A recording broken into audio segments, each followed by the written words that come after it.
everyone, my name is Grace Akinyele Anonoa, and welcome to the first edition of Nurses Diary with Roslan's Foundation. And on this show, we'll be talking about trends in nursing and in other health lines. Health-related topic and admission guide to nursing, medical, university, and college. And all students, that is why we'll be talking about a very interesting and sensitive topic that will tag effects of drug abuse and self-medication on our community.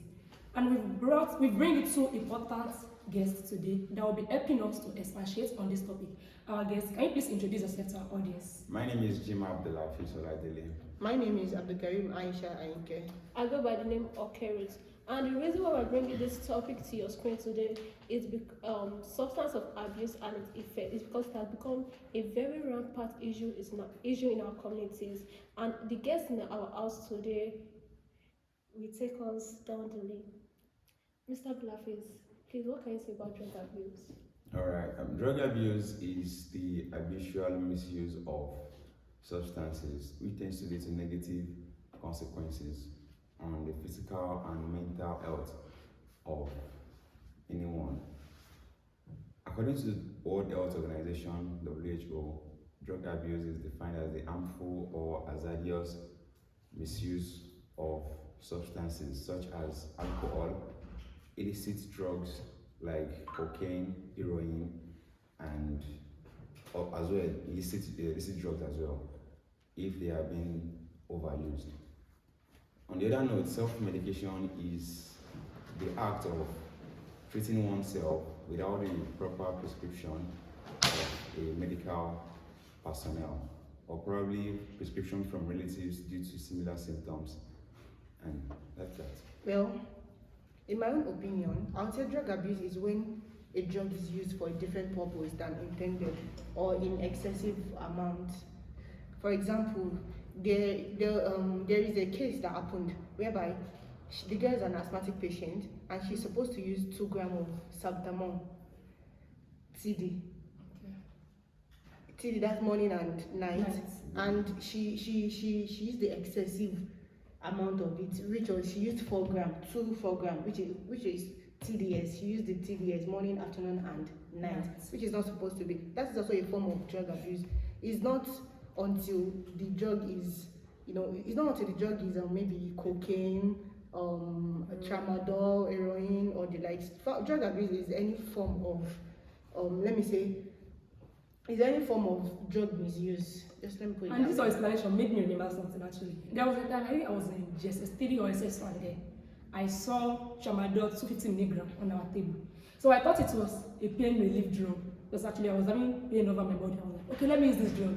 But then it went to the wrong way. It was actually tramadol. I thought it was BNS. You know BNS has green color, the same as tramadol. Yeah. But that day it was only God that came through for me. So that is a very clear example of self-medication, because nobody prescribed for me. I thought because I didn't even know this is what the person will use it in the first place. Just like the overuse of drug. Because I had a lecturer in class said something. She said she knows of some people that if they use paracetamol now, it doesn't work for them anymore. Because they've abused it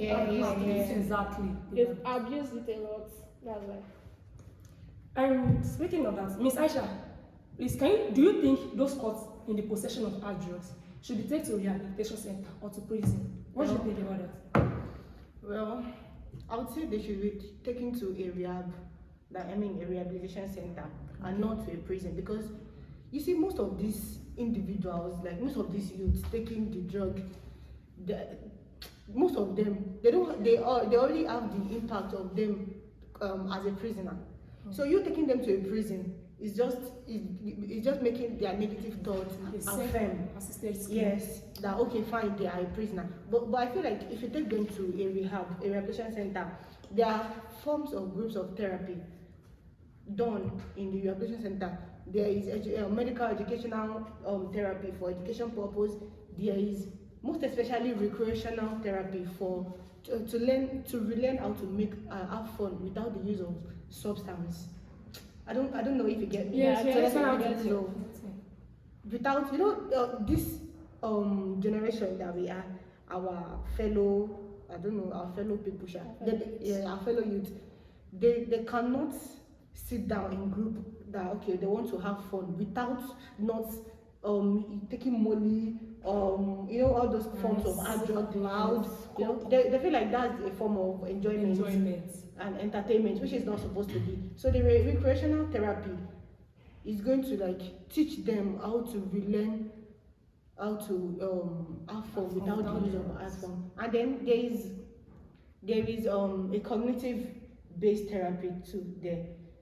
The cognitive based therapy too is going to like teach them how to control their emotions. Not everybody using hard drug, not everybody is influenced by friends. Some of them, they are going through depression, probably emotional distress. Emotional distress. Probably the mother died or the father died, and maybe relationship issues. Exactly. Yeah, relationship maybe issues. I think that's actually maybe the girl chop breakfast. Exactly. Yeah. So in that kind of situation, I feel like they need those therapeutic. They need to be under therapeutic pressure. Oh yeah, I agree with you, because rehab is more humane than prison. Because someone that is under drugs and if they take us to prison, also be open to more crimes. Exactly. Yes, it's not, someone taking drugs is not supposed to be tagged a criminal, because imagine a student that believes he or she needs to get high before he or she can actually read and understand or prepare for an exam. Taking such person to the prison it literally means you are tagging he or she a criminal, which is probably not right enough. Exactly. So such persons can be taken to a rehab center in the space of a month or two, will be back and probably stay away from those things. Once the person use that a month or two there, the routine, the routine lifestyle that the person is doing there, it's because the person going to definitely keep up with it after going out of the rehab. So like I feel like the prisons is a no. That reminds me of a book I read. Because God said that what will change your life is found in your daily routine. And What will change your life okay? is found in your daily routine. Okay, yeah, sure. What's the activities you carry out in your daily lives?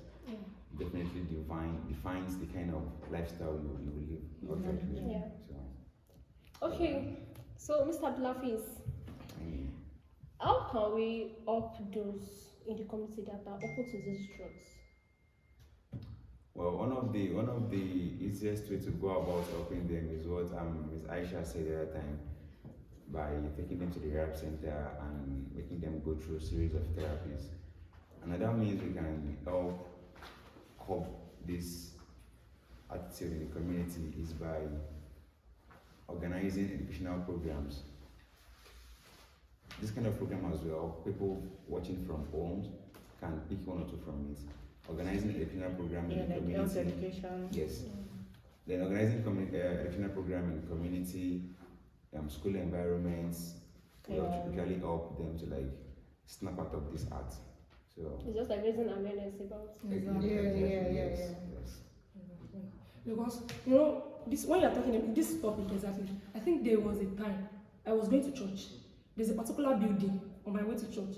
So that building is like a dilapidated building. Okay. Could you imagine that there were like about 10 or 15 boys? They were smoking inside this building. Seriously? And a woman with like there's an old woman there. She's the one in charge of that Indians. She's the one selling to them. Even if NDLA comes to the environment, they can never imagine that such is happening in that environment. So the least person can be involved. This person is actually cool, but you can never tell. Yeah.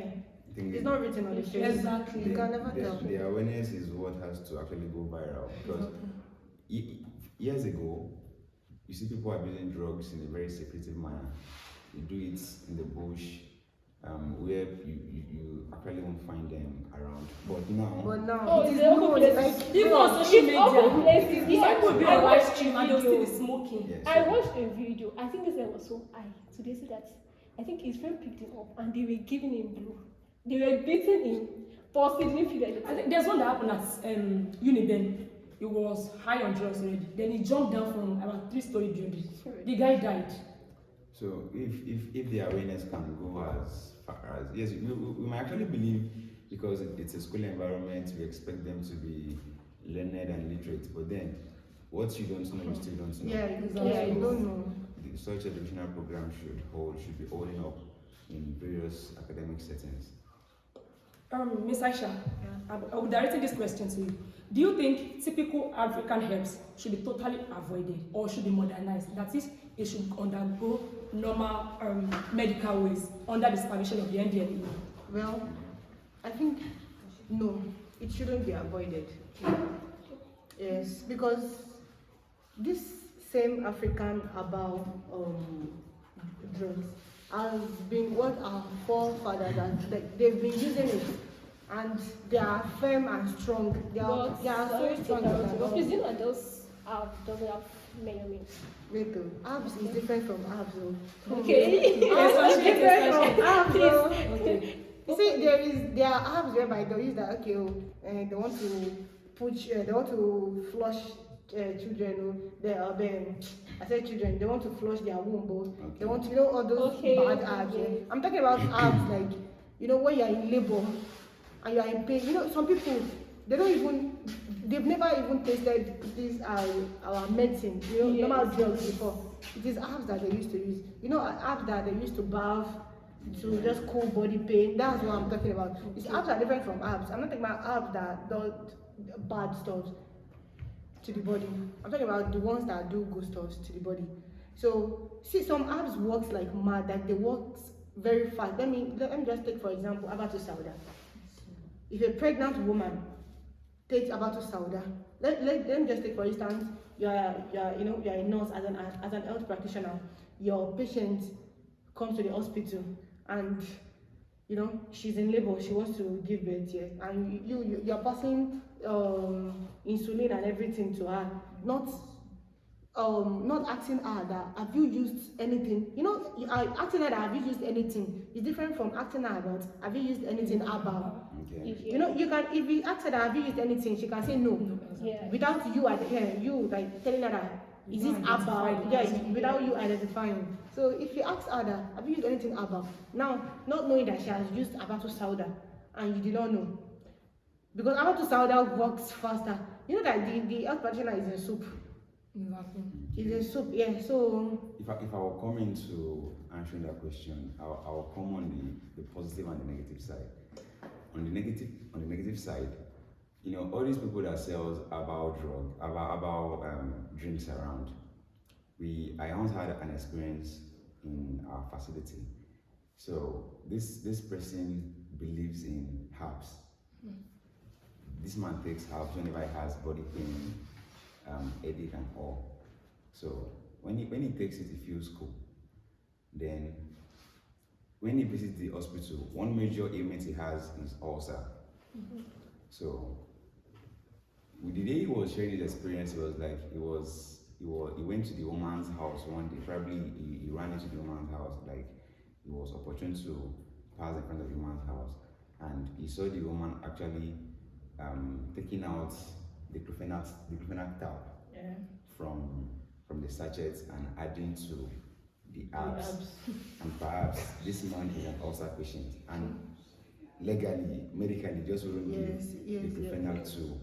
And also, when this man has body pain and headache, he takes this woman's herb that contains diclofenac. It upsets the ulcer, and then he's back to the hospital environment to come and nurse ulcer again. So these are, because she made mention of measurement the other time. Once these herbs cannot be properly measured, unless they are going through the proper routine of the NDLEA and proper checks, exactly, that is when we can actually accept this kind of herbs in the medical field. That is on the negative part.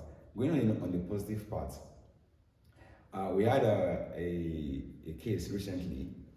This patient took poison, and when Dr. Nifade came around, I only picked from his experience. It was like, give the patient charcoal. Of course, this is somewhere that has been practiced for more than 20 years. And the first thing he recommended to be given to the patient is charcoal. And we're in the hospital. Yes, of course, there are salines, we can set line and give treats, but then he insisted we should give charcoal. Now, after giving charcoal, he ordered next that we give honey. These are about things our forefathers uses whenever you have snake bites or scorpion bites. So it shouldn't be now, avoided. coming to the education aspect, the classroom, he said the charcoal contains some chemicals that will attract the toxins to itself. the poisonous parts of whatever contents the person take. The charcoal contains chemicals that will attract the toxins to itself, and then the honey, or probably if there is no honey, he said we can actually mix mag with it. It has no effect in the body as well. So this mixed mag or honey will help to flush the charcoal down the body system for proper digestion, and then the person just eases out all of these toxins and poison in his body. So and if you check many medical schools now, there are courses called alternative medicine. Yes. It is I think medicine is offered that. Yes, the course has been offered here. So it is a means of combining these herbs, going through the proper NDLEA system into the medical field. So if all of these herbs can be measured and go through proper medical routine, I think we can actually incorporate under the alternative complementary alternative therapy. Yeah, under it we have the complementary alternative therapy. Then under the complementary alternative therapy we have the biologically based therapy. So the biologically based therapy, that is where we have the herbal remedies, the supplements. You know, these supplements that they sell, and many of them are herbal. We have supplements, then we have this oil ointment that they use on the body. You know, it's from herbal this thing too. So I just feel like what the NDLEA, they should just health educate them on the personal hygiene. Yeah. You know those yellow goes now. The kind of water. The kind of water, and even they let me just take for instance the woman selling the alcohol, or the lady, she's mixing the concoction. Yeah, and sweating, everything dripping inside it. Then she has a child, maybe a small child of 3 to the child wants to use the toilet. You know, she's supposed to like leave it and go and clean up. Then cleaning up the child and returning to the apps with that hand again. That is the only yes. They should work on the personal hygiene. Like this drug doesn't have side effects? Well, for every drug that has a good effect, of course, has a side effect as well. So paracetamol, it has a good, it has a bad. And there is this saying that says too much of everything is bad. So if it can be regulated and properly taken to measurement, I think. Yes. And even while growing up, I think we should remember few, like there are some herbs that I think they were NAFDAC registered, like the likes of 7 keys. If you remember 7 keys, yes. That is even very bitter, very bitter. 7 keys now, those that have measles, exactly, they'll use it on their body. And those, I feel like they work. It shouldn't be avoided. Seriously, it shouldn't. There is this drug. There is this herb. There is this herb I believe our viewers from home should be aware of. Jiximor. Jiximor is a herbal medication from South Africa, I think. Yes, it is strictly herbal. And it works for various, it treats any kind of infection, even HIV, hepatitis, and the likes. So, and it means it has gone through a series of routines to checkmate it and from the NDLEA. Yes, it is NAFDAC registered. They sell these herbs in registered pharmacies. Yes. So if we can work towards that, we can incorporate it into the medical system. And even in Africa, one thing I believe, Africans are talented, honestly. A lot of our grandmas, there's hardly any ailments that you have that they don't have remedy for. They can predict it. Once you complain, they can predict. They'll just ask you, are you feeling this way? Are you feeling this way? From seeing you, they already know what's wrong. Yes, what they just need is education. Yes. Education, so that you can bring them to light. I would educate them. Exactly. And we practitioners too, I feel like we need to visit them, like pay them a visit, give them gloves. Exactly, because not all of these things are not online. Yeah, give them gloves. We should do proper health talk. Probably be visiting the locations, one after the other. We know there are quite many, especially in Lagos Island, Makoko. I believe Makoko, there are plenty actually. Because how will those old men and women, they will take delivery of a woman and the baby will be alive, the mother will be alive without any medical. We actually need to learn from them. Exactly. Because let's take for instance, your patient, your patient is asking you that I want to take this kind of herbal remedy.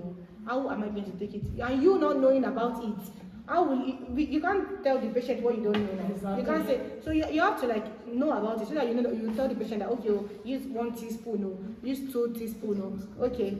You understand what I'm saying, right? So I feel like we need to learn from them too, and as well with the past yes, exactly. You know, provide gloves. So system, basic hand washing system. Exactly. So we really appreciate you. You answer all your questions. We love you. We say a very big thank you. Honestly, you did. We say thank you. And so we're coming to the end of the show. And before that, I want all of us to chant "Say no to drug abuse" together. Shall we? Yeah. 1, 2, 3. Say no to drug abuse. And admission is currently going on so our College of Nursing and Midwifery. So you can take the form on our website www.mercycollegeedu.ng. So until next week, bye. See you. Peace Bye. out.